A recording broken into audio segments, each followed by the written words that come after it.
Hi guys, it's Bella and welcome back to my channel.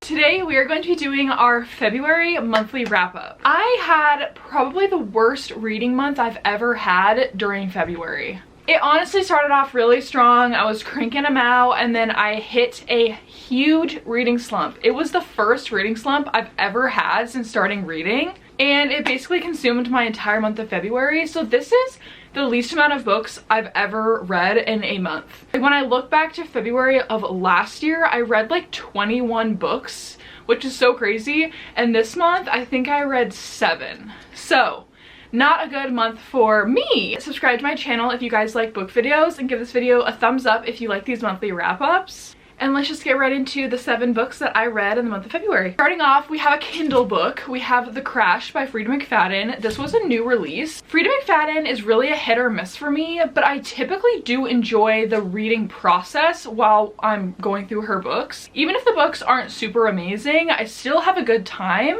Unfortunately, The Crash was not one of the ones that I really enjoyed. I did give it 3 stars, but I kind of think that if I were to go back, I would maybe give it 2. It's basically about a woman who is 8 months pregnant and she gets in her car to drive to go see a sibling, and she gets stuck in a snowstorm and gets in a car accident, and a man driving past her sees her and decides to help her because it looks like her ankle or something has been broken on her leg and she's 8 months pregnant. And so he takes her back to his house, which is really close by, to help her during the storm. He lives there with his wife, and his wife is a ex-nurse, and so this woman thinks she's in really great hands. The power is out and the snow is too high for them to call for help because they kind of live off-grid, and it's too high for the man to drive her to a hospital because the blizzard is just too crazy. And they basically end up keeping her against her will at the house.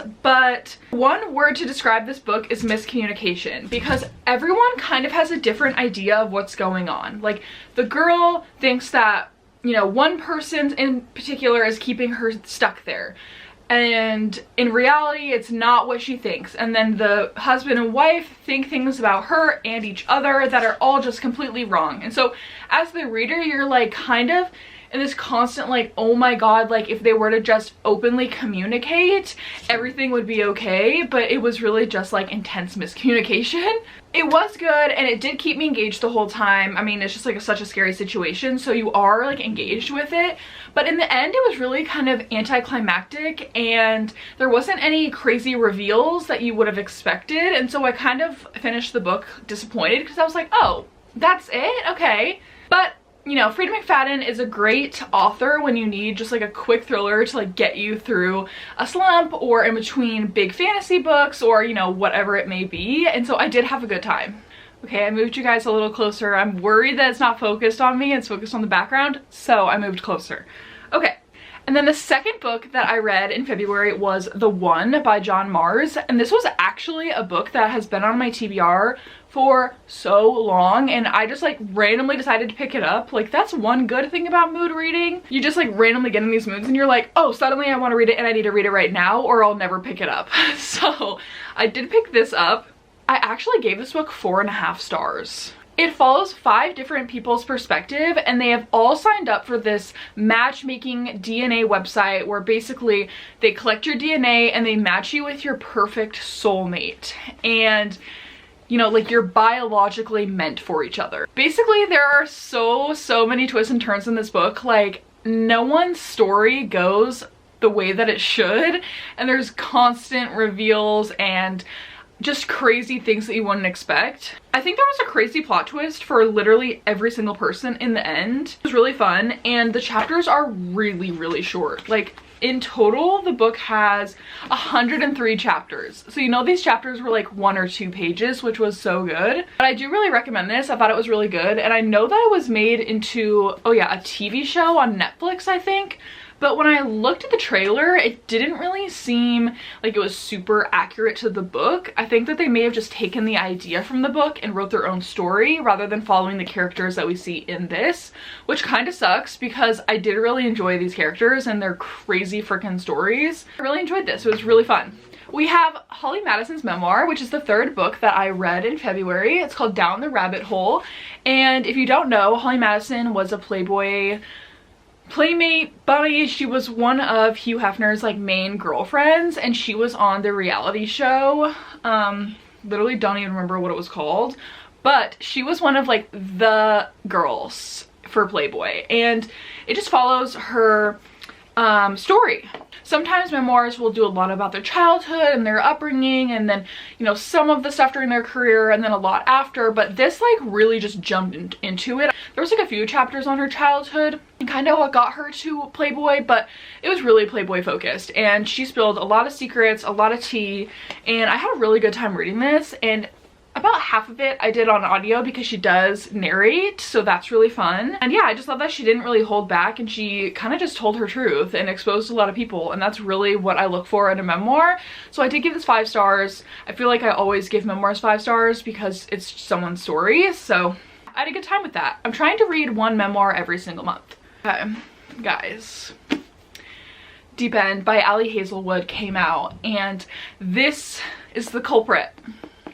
This is the book that put me in my book slump, and I have a reading vlog coming. I'm not sure exactly when it's gonna come out because I'm kind of still filming for it, but it's a video where I am reading new releases. It's a vlog, and this was the first book that I read in that video, and you actually like watch me go into a slump while reading this. So this book follows Scarlett, who is a professional diver, and then it follows Lucas, who is an Olympic swimmer. This was actually the first book, like school college romance, where it was following swimming, so that was pretty fun. And they both go to Stanford, but the way that they get together is so strange. Like, Lucas is dating a girl on the diving team that is like really close friends with Scarlett, and they've been dating for a really long time, and she confides in Scarlett because she's like, oh, like we're gonna break up, like we're just like sexually not compatible, and he's like into like a lot of like really kinky stuff, and I'm just not into that.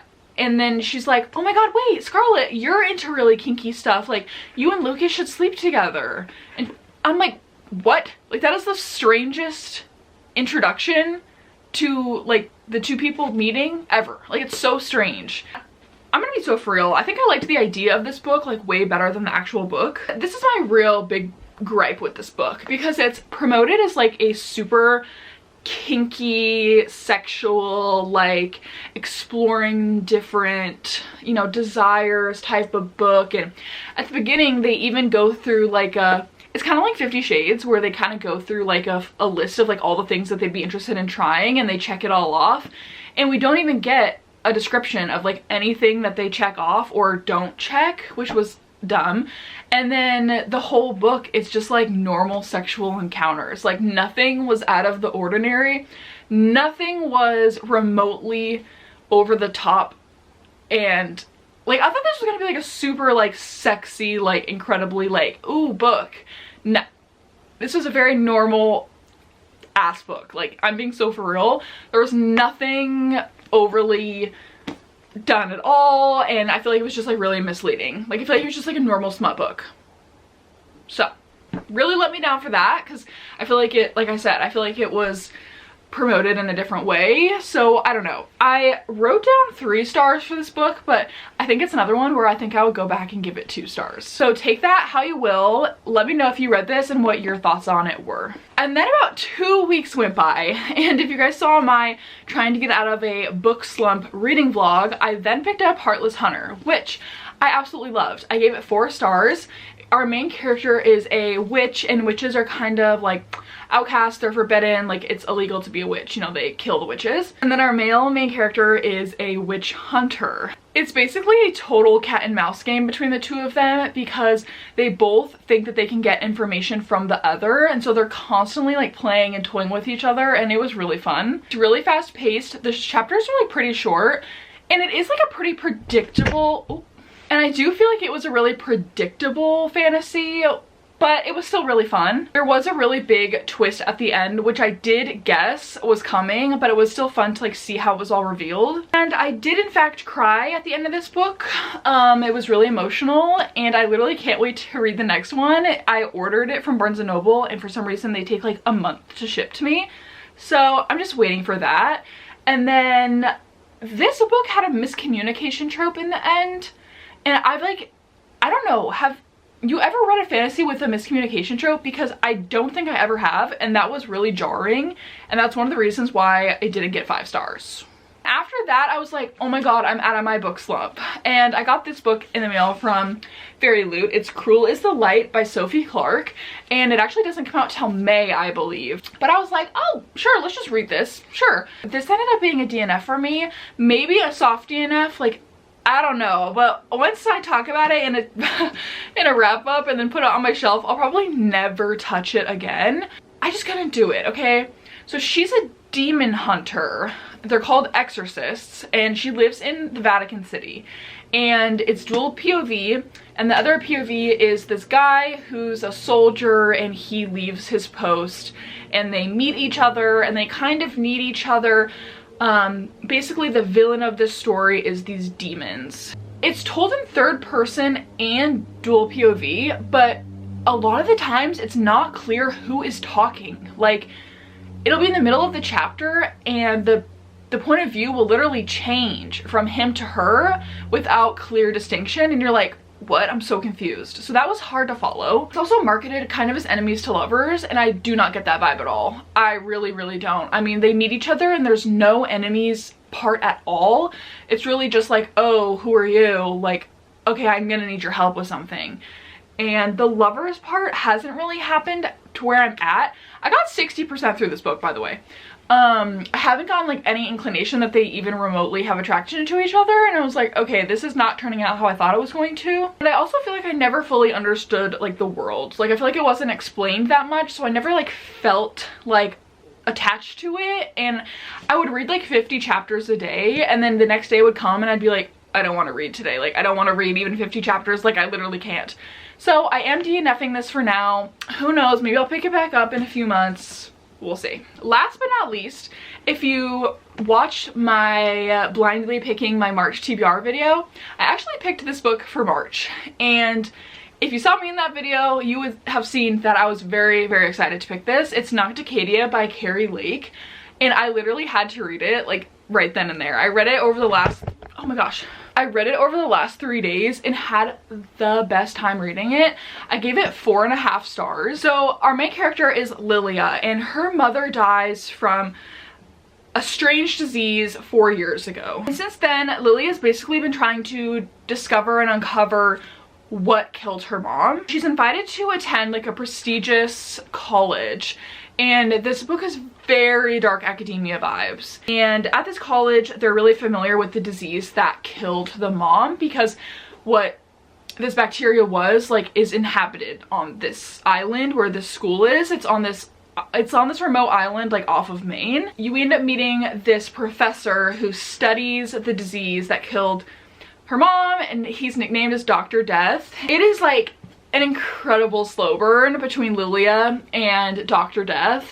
There is so much good tension and the perfect amount of smut. Like, I've gotten to the point recently where if there's smut in a book, like, I just skip past it because I'm more interested in like the, you know, the world or the fantasy aspect or whatever it may be. But I freaking ate this up. I mean, I was like giggling, kicking my feet, like gasping, like, oh my god, this is so awesome. And I just had like the best time reading it. So I don't think it was 5 stars for me. Like, I don't think it really changed my life, but I did have a really good time reading it.